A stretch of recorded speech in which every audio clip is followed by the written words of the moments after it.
Hi everyone, this is William from the Headphone Experience. I'm here tonight with my full review of the Hi-Fi Audio ZEN Signature DAC.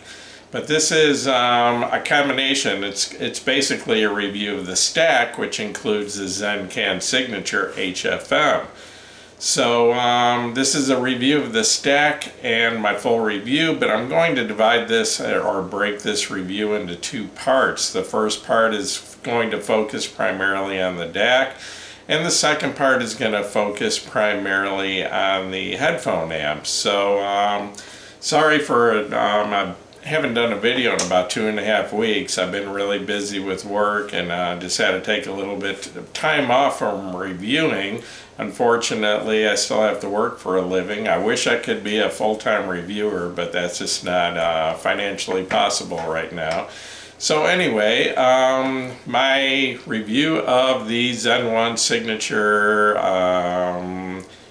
DAC. Sorry, I'm kind of rusty. I haven't done this in a little while. So anyway, this was loaned to me for review by Hi-Fi Audio. It currently sells for $349 US. And this is a pure DAC. It's just a DAC. There's no headphone amp built in, and there's no volume knob, so obviously it doesn't function. It's a preamp. It just has a fixed output.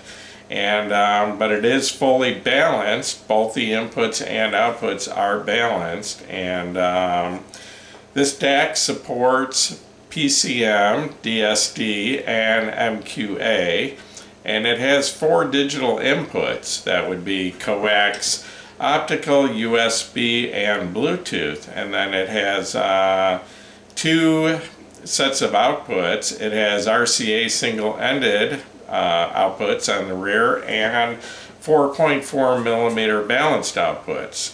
And this unit uses a Burr Brown True Native chipset, which is called Bit Perfect. It doesn't alter the incoming signal, and so basically it's unchanged from the original signal coming into it. And this unit comes with, what does it come with? It comes with a power supply, 5-volt power supply. This is actually pretty deluxe, and I think these sell for about $60 on their own. It seems to be a real nice power supply with no background noise. It also comes with a USB cable, not real long, but I think it's only about 18 inches long. But it's a pretty decent quality cable, and it comes with an RCA cable to use the single-ended outputs. Nothing fancy, but it seems to be decent quality. It's the same with what comes with all the ZEN Signatures. All of them, I think, come with the same cable. And then it also comes with a Bluetooth antenna. And oh, I just wanted to show you this. It does not come with this, but this is the wire that was provided for review by Hi-Fi. This is a 4.4 millimeter balance to 4.4 millimeter balance, which I use between the two units. Like I said, it does come with the RCA cable, so you can run single-ended from the DAC to the amp, but I believe it does sound a little bit better using the balanced output of the DAC into the balanced input of the amp. And I forgot what this cable sells for. I think it's about $69. But anyway, so this is a upgrade worth spending the extra money here. So anyway, I did want to show you the unit. So I'll try to move in a little bit.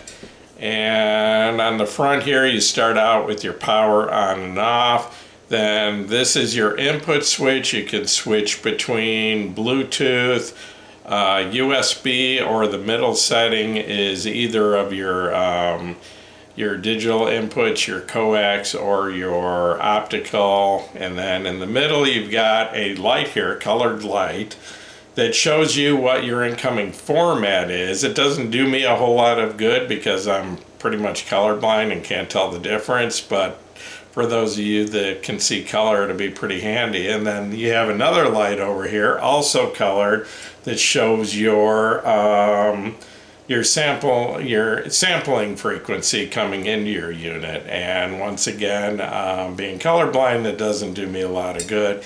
And then your last button over here is for setting up your Bluetooth. Then on the rear, I guess we'll start at this end here, you've got your 5-volt power supply, and then you've got your Bluetooth antenna, your USB input, then you've got your optical input, your coax input, your set of RCA single-ended outputs to go to your amp, and then you've got your 4.4 millimeter balanced output to go to your amp. Before I get into talking about the sound of this, I wanted to mention what equipment I used in doing my review of these two units. My USB source was my HP desktop computer, and then my source for testing coax and optical was my Cambridge Audio 540C CD player used as a transport, putting a digital signal into this. Headphones that I use, and I did use quite a few headphones, and the reason why is I believe anytime I do a review of an amp or a DAC, I've got to not only use a pretty high-end headphone to get an idea of the true sound, but I'd like to switch around and use a few headphones, because sometimes a headphone and an amp or a headphone and a DAC just don't synergize real well. They just don't match up. And, you know, based on just one headphone alone, I might not like an amp or a DAC, where I like to try several headphones to get a, you know, better idea of how it really sounds, because sometimes you'll find something that matches up really well and sometimes they don't. So anyway, the headphones I used were the Hi-Fi Man Ananda, the Hi-Fi Man Aria Stealth, the Kennerton Thror, the Kennerton Ragnar, which the Thror would be their flagship open back, and the Ragnar is Kennerton's flagship closed back. And then the ZMF Atrium, which I'm fortunate enough to still have to do this review. Anyway, and then I compared this DAC to several other DACs, and that would be starting out with, I've got two topping DACs here right now, the E30 and the D70S MQA version. So I compared this to both of those.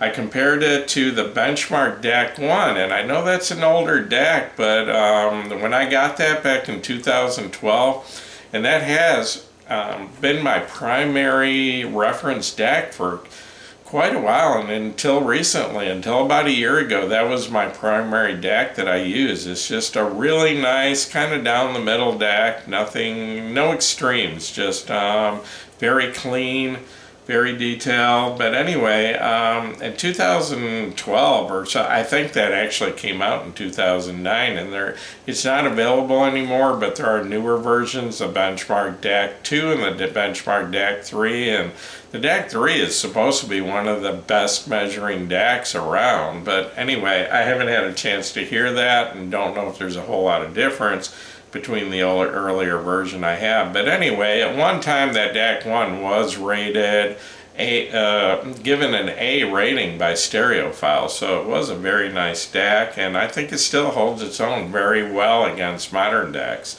And I think that sold for about $1,000 originally, back like I said, about 2012. I also compared this to the Hi-Fi Man EF400, which is a DAC amp combo, and the Burson Conductor 3 Reference, which is a DAC amp combo. And then, and just for kicks, and I realize it's a lot more money, it's not a fair comparison, but right now my reference amp and DAC is the Audio GD Master 9 and the R8 MK2 DAC. And so just for kicks, I compared this as a stack, the DAC, the ZEN 1 DAC and the ZEN Signature, as a stack, compared it to the Master 9 R8 stack, and I just wanted to see how it held up to something that I consider to be pretty high end. You know, it's probably about 1/5 the price, maybe 1/6, but I'll let you know in a few minutes how it held up in that comparison. So anyway, I want to talk about sound for a few minutes. Basically, I really like this DAC. I think it's a really nice DAC for the money. It's very clean. It's very detailed. It can lean a little bit towards the analytical at times, but that kind of depends on the music that I'm feeding into it, and it kind of depends on the headphones I'm listening to. If the headphones are more on the analytical side, or if the headphone's a little warmer, like say the ZMF, then it never sounds analytical. So, you know, if you have a headphone that's on the warmer side, you don't have to worry about that. But it is just very well detailed, to the point. It, like I said, at times it can sound a little bit analytical. I would say it's a little bit slightly on the warm side of neutral. It has a nice wide sound stage with pretty decent depth, and I really have no complaints about it. It's small, it's compact. As you can see, it's only about 6 inches wide, maybe 6 1/4, and about 4 inches deep, and about 1 1/4 inches high. So it's very compact and fits together with, well, you can see the, if you can see the ZEN can in the back, you can either stack them on top of each other. If you do, I recommend putting the amp on the top because it gets warm, or you can set them side by side. And this little cable here reaches between the two either way, stacked on top of each other. Oh, I guess I could have just told you to look at the monitor behind me, but anyway, either way, but they're very small and easy to put on your desk, where something like the Burson Conductor 3 is really big to try to fit on a desk unless you have a huge desk, or even worse, the Audio GD Master 9 and R8 combo. I mean, that would literally take up half my desk. So anyway, getting into comparison. Okay, I compared this to the Topping E30.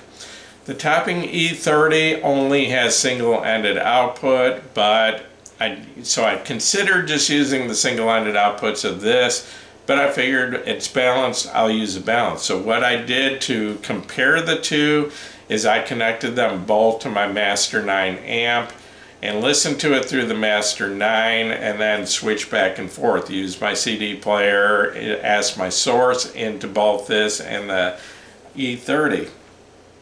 And I'll tell you right now, I really like the E30. I highly recommended it in my year-end review as, you know, probably the most bang for the buck DAC. It's only about $149.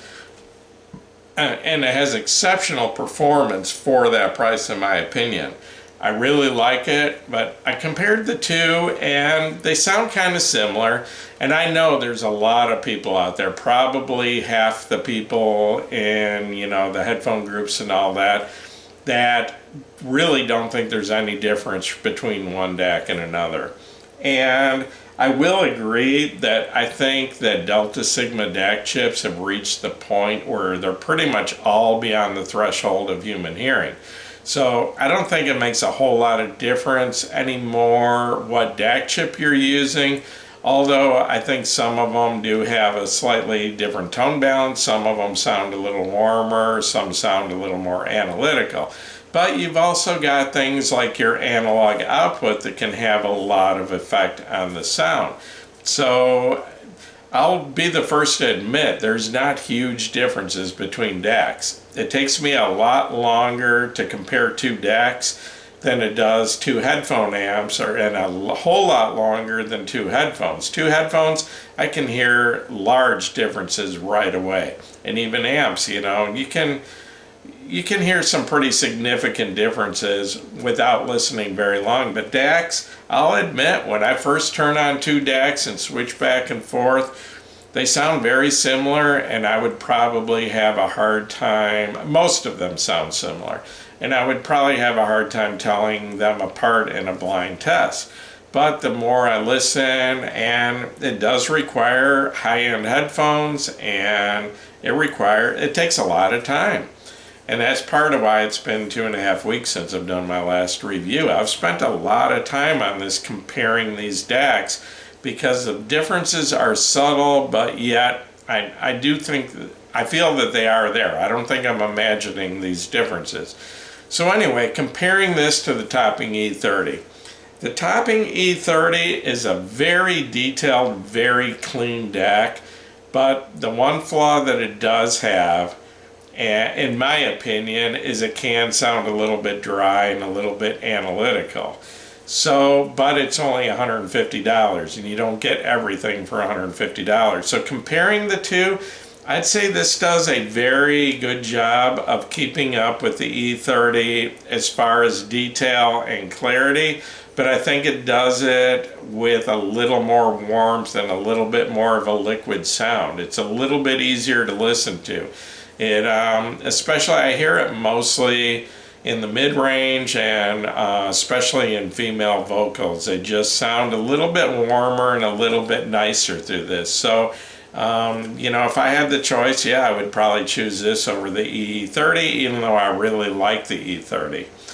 Okay, jumping up to the D70. The D70 is an outstanding DAC in my opinion. I actually prefer it to the D90 by Topping. The D90 to me just sounds too analytical. It's just too dry. Where the D70 sounds a lot more, it almost sounds like an R2R DAC. It has a much warmer sound than the D90. And but yet still has very close to the same detail and clarity level of the D90. So the D70, in my opinion, is the best DAC I've ever heard under $1,000. So I compared the two, and this DAC, the ZEN Signature, actually holds its own very well against the D70 as far as clarity, detail resolution. But the D70, in my opinion, pulls away from this one with a warmer, more liquid, just, in my opinion, a more pleasant sound. But the D70, number one, I don't even know if it's still in production. Apparently there was a problem getting DAC chips for it. Or if it is in production, I don't know if it's available right now. I know for a while it wasn't. I've seen a few of them around though. So, and it costs like twice as much. I think it was like $650 or $699 or something. So it is a more expensive DAC. So I really like the D70. It was, in fact, I think it was my DAC of the year in my year-end review for last year. But this does it. It holds its own pretty well against it. I mean, you know, there's not a huge difference in the sound. The D70 is just a little warmer and a little more, more of a kind of a lush, kind of a, I don't know, like I said, a more liquid sound, where this just sounds a little bit drier. But like I said, the D70 has a very R2R sound to it. Okay, I compared this to the benchmark DAC 1, which was a, oh, and I did want to mention, when I compared this to the D70, I used the balance output of this into my Master 9 and the balanced output of the D70 into my Master 9. It's part of the reason I really like that amp. It has two sets of balanced inputs, or actually three, but for, you know, for doing this test, it has two sets and I can switch back and forth, and I can even volume match, and it holds the volume between the two inputs. So anyway, I was using the balanced outputs of both of these into the Master 9 to do my comparison. Okay, the benchmark DAC 1 is a combination DAC and amp. So what I did is I just used that using its own amp, and then use the ZEN Signature and the ZEN Signature as a stack and compared the two that way. So I, you know, I'm using the DAC and the amp in my comparison here instead of the same amp for both. So anyway, I was actually surprised. The two sound very similar, and even a while into my comparison, I was still probably would have struggled to tell the difference between the two in a blind test. But what I finally came up with was that the benchmark just sounded slightly warmer in the mid-range, and I'm talking just a little bit, and female vocals just sounded a little warmer and a little richer to me, but it was a very small difference. So this thing actually, you know, as a stack, and the two of these stacked together, I think sells for $650. Compares very well to the benchmark DAC 1, which was, you know, top of the line a few years back. So anyway, then I compared this to the Hi-Fi Man EF400, which I have in for review right now and haven't done my full review on it. Okay, to compare these two, it was a little more difficult because the Hi-Fi Man EF400 only has a coax, or not a coax, a USB input.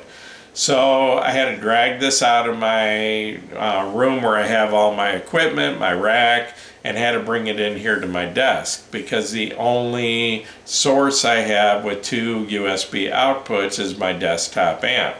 So I had to hook them both up to my desktop and switch back and forth. So anyway, and because of that, I realized I could have used the outputs out of both DACs and ran them into one amp, but I didn't do that. So I had enough stuff on my desk. I didn't really have the room to drag more equipment in here.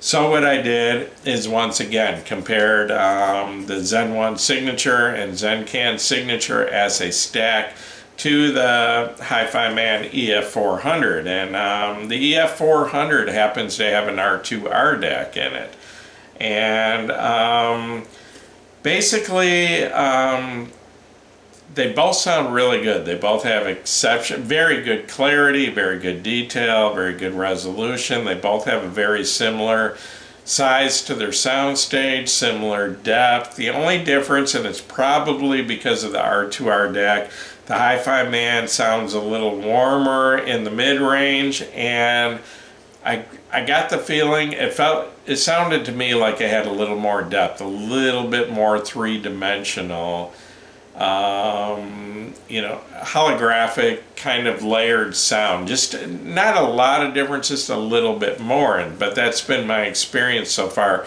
with R2R DACs. They just seem to have a little more depth to the soundstage than Delta Sigma DACs. So anyway, both sounded great.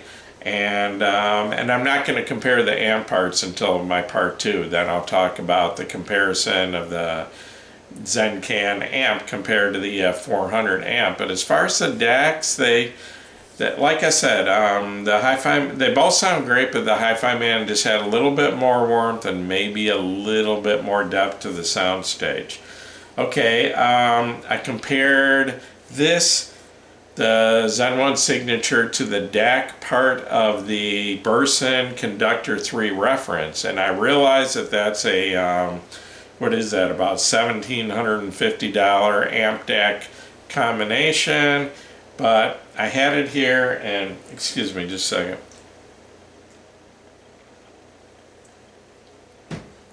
I thought while I was doing this, I'd go ahead and compare this to the DAC part of that. So the way I hooked it up is I used my CD player once again, ran one of the outputs of my CD player to the DAC input on the Burson, then the other to this, and then digital input into this, and then ran from the Burson is only single-ended. The Conductor 3 reference is single-ended. So I used the single-ended RCA outputs of this into the Burson, and then switched back and forth between the internal DAC and the RCA input, which was hooked to this. So I could switch back and forth in the inputs. I was using the same amp to compare both. I was using the amp in the Conductor 3 reference, but comparing the two DACs. And once again, they didn't sound that much difference, but after a while, I realized that not only did the Burson sound slightly warmer and had a slightly more weight to the sound, a little more impact, a little bit more dynamic. But what was kind of strange was the ZEN Signature seemed to have slightly more width to the soundstage, but the Burson seemed to have a little more width to the vocals. The voices actually, even though the soundstage was a little bit wider on the ZEN Signature, the vocals seemed a little more centered, where the Burson, the vocals seemed a little wider, like they wrapped around me a little bit more. So it was kind of weird, you know. The Burson, the soundstage was slightly narrower, but had wider, more wraparound vocals, where the ZEN Signature had a little bit more overall width, but a little bit more center focused vocals. So, and then last of all, like I said earlier, I compared this as a stack, once again, as an hi-fi stack, to the Audio GD Master 9 and R8, which is pretty much my reference setup right now. And I'm not going to say that okay, I'll put it this way. This held its own better than I thought it would. It wasn't there. The Master 9 R8, in my opinion, is on the next level. It's on a level higher, but it is like 5 or 6 times the price. Those are $2,000 a piece units. So yeah, you're looking at like 6 times the price. Plus they're huge. They're each like 17 by 17 inches. They each weigh, I think the amp weighs 32 pounds and the DAC 26 pounds, so they're not going to fit on your desk. No, this didn't sound as good. And to describe the difference, I would just say the sound from the Master 9 R8 is just a bigger sound. It just sounds like you're listening to something bigger. It's just a bigger sound stage with more width, more depth, more of a three-dimensional sound. It has more weight to the sound, a little warmer, a little richer. But like I said, it's 6 times the price, and it's not 6 times as good. I would say this probably takes you like 80% of the way there for a small fraction of the price. So yeah, it's on another level, but not as far away as most would think it is. I mean, you can get a pretty decent taste of high-end sound, even, from a little $350 DAC, in my opinion. So, so what do I like about this?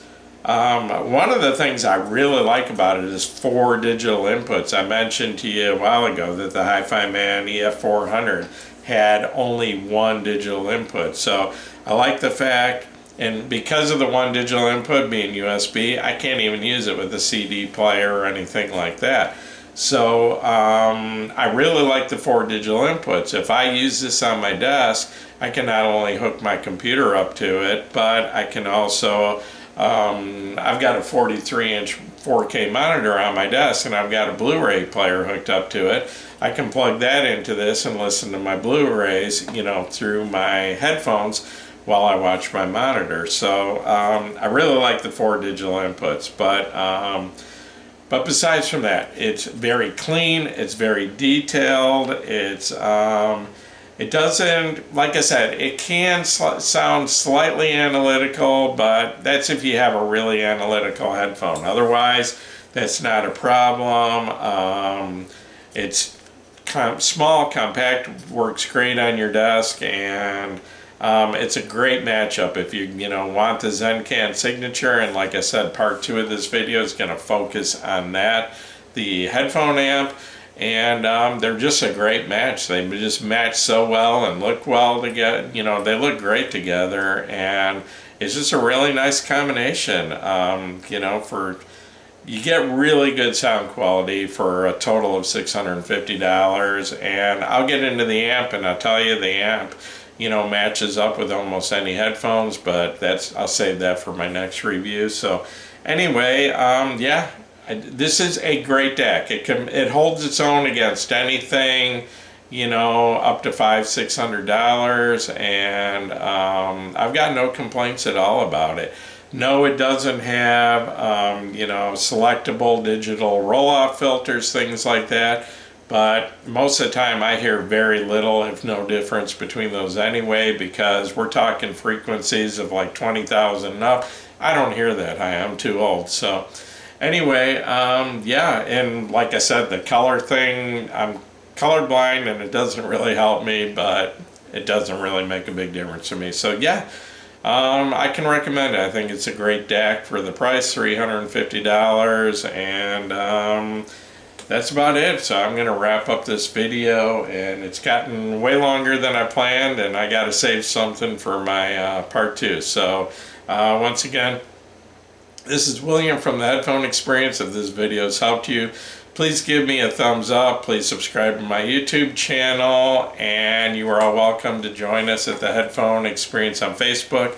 I think we're over 18.4 thousand members now, so hope to see you there. And once again, thanks for watching my video.